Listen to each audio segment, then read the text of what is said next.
Bismillahirrahmanirrahim. Teman-teman sekalian, masjid itu berasal dari asal kata atau isim makan, istilahnya dari sajada yasjudu sajdatan. Artinya adalah tempat sujud. Karenanya Allah SWT bilang, "Khudu zinatakum inda kulli masjid." Ambillah pakaian hiasan kalian atau ambillah hiasan-hiasan kalian atau bersoleklah, berdandanlah inda kulli masjid, dalam setiap masjid.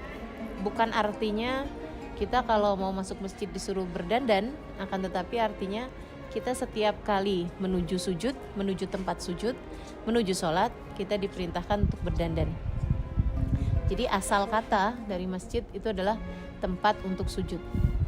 Karenanya dalam hadis Nabi Muhammad SAW, beliau ketika menceritakan tentang kekhususan umat ini, waju'ilat liyal ardu masjidan wa tahura, dan dijadikan semua bumi bagi umatku adalah masjidan, adalah tempat sujud. Artinya kita boleh sujud dimanapun aja. Wa tahura, dan tanahnya atau buminya juga tahur, suci dan dapat mensucikan. Gitu. Jadi asal kata dari masjid adalah tempat untuk kita sujud. Lantas yang sujud itu apa gitu? Kalau dikatakan tempat sujud, maka semua bumi ini adalah masjid. Semua bumi adalah tempat sujud, seperti dalam hadisnya Nabi Muhammad SAW.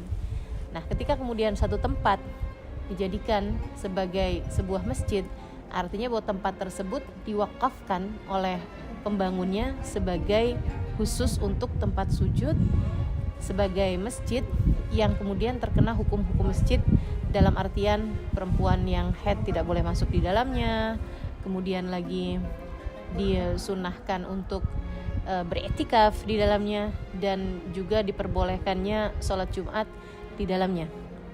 Itu jadi terkait hukum-hukum masjid.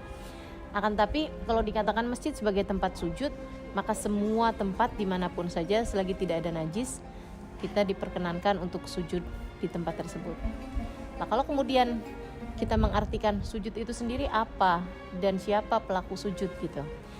Sujud itu sendiri adalah taat kepada Allah Subhanahu wa taala, ketundukan, taat yang disertai dengan ketundukan, kepasrahan, kepatuhan terhadap hukum sujud terhadap Allah Subhanahu wa taala. Maka ketika dikatakan bahwa kamu tidak boleh sujud kecuali kepada Allah, artinya kamu tidak boleh menunduk, kamu tidak boleh merunduk, kamu tidak boleh memasrahkan diri kecuali kepada Allah Subhanahu wa taala. Bentuk penundukan inilah yang merupakan sesungguh-sungguhnya hakikat sujud. Karenanya ketika ada seorang murid bertanya kepada Imam Al-Haddad radhiyallahu ta'ala anhu ardah, beliau mengatakan, "Alil qalbi sujudun ya Imam?" Apakah hati itu ada sujudnya wahai Imam? Imam Al-Haddad kemudian menjawab, "Na'am wa idza sajad marfa." Kata beliau, betul, hati ada sujudnya, dan hati itu apabila sudah sujud kepada Tuhannya, ia tidak akan pernah lagi naik, ia tidak akan pernah lagi bangun dari sujudnya sampai hari menghadap Allah Subhanahu wa taala. Jadi pertanyaan bagi kita, selama ini kita sudah meletakkan dahi kita ke tempat-tempat sujud kita, selama ini kita selalu sholat dan datang ke masjid-masjid. Jadi pertanyaan bagi kita, apakah hati kita selama ini sudah mengenal sujud kepada Tuhannya?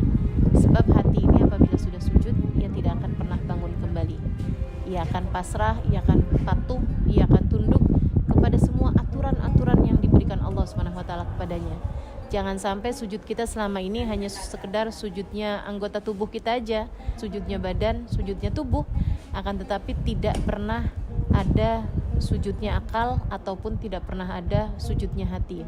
Sebab yang diterima di sisi Allah Subhanahu wa taala adalah ketika hati kita yang sujud kepada Allah Subhanahu wa taala.